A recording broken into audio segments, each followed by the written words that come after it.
sebuah desa bernama Hulesi. Sekarang saya ada di depan ini tanda ini ya, Fort Nidum dalam bahasa lokal. Ini artinya adalah rumah air, gitu ya. Karena memang di sini ada area yang dipakai untuk mendapatkan air yang diolah untuk air minum. Dari sini saya akan bicarakan satu topik yang terkait dengan koreksi ujian.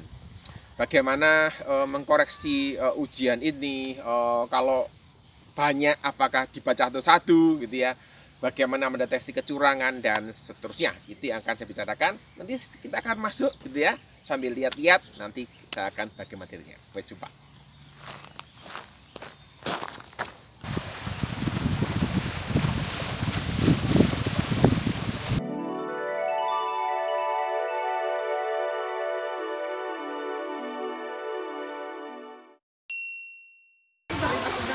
Mengajar mungkin menyenangkan gitu ya, membimbing praktikum mungkin masih menyenangkan juga, ada seru-seruannya gitu ya, kemudian ada interaksi dua arah seterusnya begitu.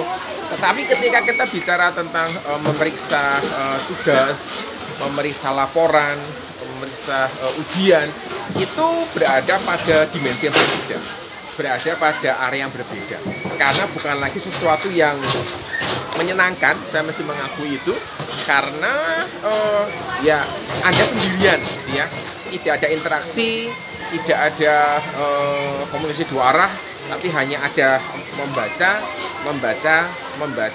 memahami dan seterusnya. Kalau memikirkan cocok apa enggak ya dengan harapannya, masuk akal apa enggak ya logiknya, dan ini sesuatu yang berbeda. Jadi saya sampaikan bahwa di area ini pengunjung bisa belajar bagaimana negara ini ya mengelola air, mengambil air dari danau, kemudian diproses sehingga sampai di pipa yang ada di rumah-rumah dan dialirkan untuk bisa dipakai untuk minum langsung ya. Saya lanjutkan di dalam perjalanan setiap ujian, cukup jarang saya mengamati bahwa kasus penyontek itu tidak ada. Jadi ada mahasiswa yang bukan siswa juga yang pengen hal yang mudah, maunya lolos, tidak mau prosesnya, sehingga mereka tidak belajar, tetapi pengen lulus sehingga cenderung untuk menyontek. Ada sebuah video yang membahas tentang hal ini dan Anda bisa menyaksikannya, dan bagaimana nyontek itu bisa diminimalkan.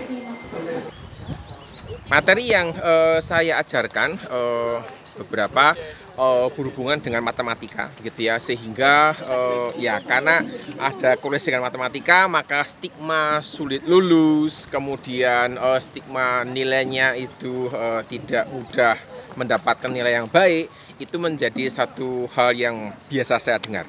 Tetapi sebenarnya realita yang ditemui adalah ketika mahasiswa ini sungguh-sungguh belajar dengan baik, maka nilai A atau B itu bukan sesuatu yang mustahil.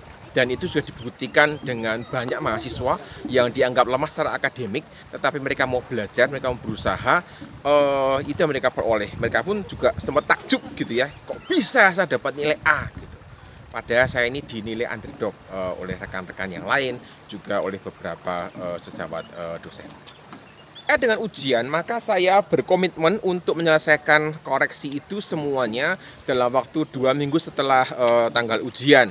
Ide besarnya adalah mendisiplin saya pribadi supaya tidak menumpuk kerjaan, tapi juga mahasiswa pasti punya masih punya ingatannya fresh terhadap soal ujiannya. Dan dalam waktu 2 minggu itu mahasiswa juga bisa mendapatkan langsung feedback dari hasil ujiannya. Jika ada yang tidak mengerti, mereka bisa tanyakan. Jika ada yang mau protes, mereka masih ingat apa yang dikerjakan, dan saya terbuka untuk itu. Oleh karena itu, saya perlu kiat-kiat tertentu gitu ya, supaya ketika koreksi ini tidak bosen, tidak males, tapi terus punya semangat untuk menyelesaikannya dalam waktu maksimal 2 minggu. Kadang-kadang memang kelewatan sih, tapi saya akan ngomong ke mahasiswa bahwa saya punya kegiatan lain yang lebih prioritas dan saya usahakan segera mungkin saya selesaikan. Kalau soalnya berupa esai, jawaban tertulis, biasanya mendeteksi menyontek itu sesuatu yang lebih mudah karena kalau teksnya sama persis kan nggak mungkin gitu ya. Tetapi kalau hitungan memang menjadi tantangan tersendiri untuk mendeteksinya. Tetapi ada satu hal yang menarik adalah ketika itu hitungan gitu ya, kemudian kesalahannya sama persis gitu ya. Nah, itu sebuah indikasi yang menarik gitu ya. Sebuah indikasi bukan menarik ya, yang menyedihkan. Kenapa? Karena berarti kemungkinan besar terjadi kasus nyontek ketika ujian berlangsung. Dan itu yang dia akan saya ceritakan bagaimana pengalaman saya menangani hal ini. Dalam sebuah kasus saya mendapati dua pekerjaan dengan cara penulisan yang sama persis gitu ya. Menariknya dua-duanya sama-sama salah. Langsung saya curiga gitu ya. Walaupun tentu saja saya harus menggunakan asas praduga tak bersalah gitu ya. Jadi untuk menangani hal ini maka saya panggil kedua mahasiswa yang tadi saya temukan itu. Kemudian saya panggil dan saya buka hasil pekerjaan masing-masing, tunjukkan kepada mereka dan saya tanya gitu ya, bisa tidak menjelaskan fenomena ini? Saya tidak marah, saya bertanya dengan nada yang kalem gitu ya, calm, saya tenang gitu ya, tidak emosi. Karena kalau saya emosi itu bukan satu indikasi yang baik. Jadi saya masih tenang, walaupun gemes juga gitu, saya tahan diri. Saya ngomong pelan-pelan, bisa tidak menceritakan fenomena ini? Mereka lihat sebentar, terus nunduk, tidak bilang apa-apa. Ya udah saya tunggu, gitu. Saya tunggu. Sampai akhirnya satu dari mereka mengatakan, iya Pak, saya nyontek punya dia, seperti itu. Terus saya tanya, apakah kau mengizinkan? Iya Pak, seperti itu. Kalau jawabannya sama persis dan benar, susah untuk mendeteksi nyonteknya. Tapi kalau jawabannya sama persis dan salah, ini sebuah indikasi yang mesti ditelusuri lagi. Dan itu pengalaman saya menangani terkait kasus nyontek yang ada di kelas saya. Memang hasilnya saya memberikan nilai 0 pada ujian itu, dan ya salah satu di antara mereka bisa lulus gitu ya. Dengan nilai yang sangat mepet gitu ya, yang satunya tidak bisa lulus karena memang di bawah standar. Seharusnya gitu ya, estimasi saya, kalau tidak ada kasus nyontek ini gitu ya, dua-duanya bisa lulus gitu ya. Yang satu jauh lebih nilai yang lebih baik dari sebelumnya. Tetapi karena dinolkan, maka itu yang mereka dapatkan. Saya bawa ini snack bentuknya dinosaurus dari jagung. Nyoba tadi. Ternyata enak juga, mirip dengan snack jagung pada umumnya, kayak ciki gitu ya, misalnya begitu. Lanjutkan.